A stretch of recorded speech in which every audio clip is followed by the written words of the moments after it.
Hi, welcome to episode 3 of Dummies Guide for NRIs Selling Property in India. My name is Sachidanand Kangovi. As I mentioned in episode 1, there are 5 episodes in this series which cover preparatory steps, letter of intent, agreement to sell, closing of the sale, and the money repatriation and tax filing. In our episode 1, I gave you brief introduction on why this dummies guide for NRIs selling property in India is important.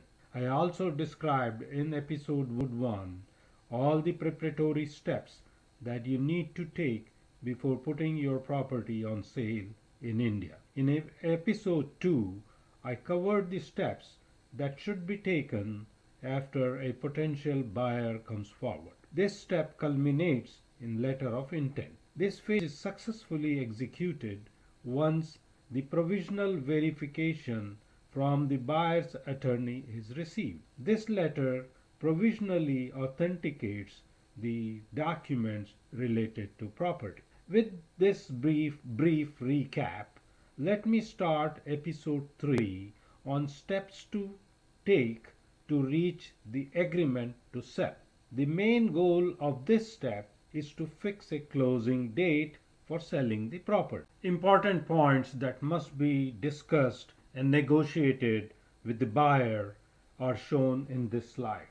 These points are agreement on a date and place to meet buyer's attorney to show the original property document. The agreement on a closing date and place. Drawing up a letter of agreement. Agreement on the amount of advance.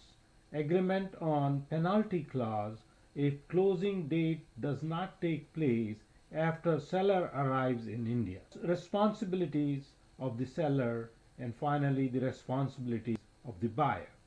All the points that are finalized after negotiations must be included in an agreement, and some of the important points are also shown in this slide that must be included in this agreement. Once the agreement is signed by the seller and the buyer, the seller can start preparing to go to India to close the deal.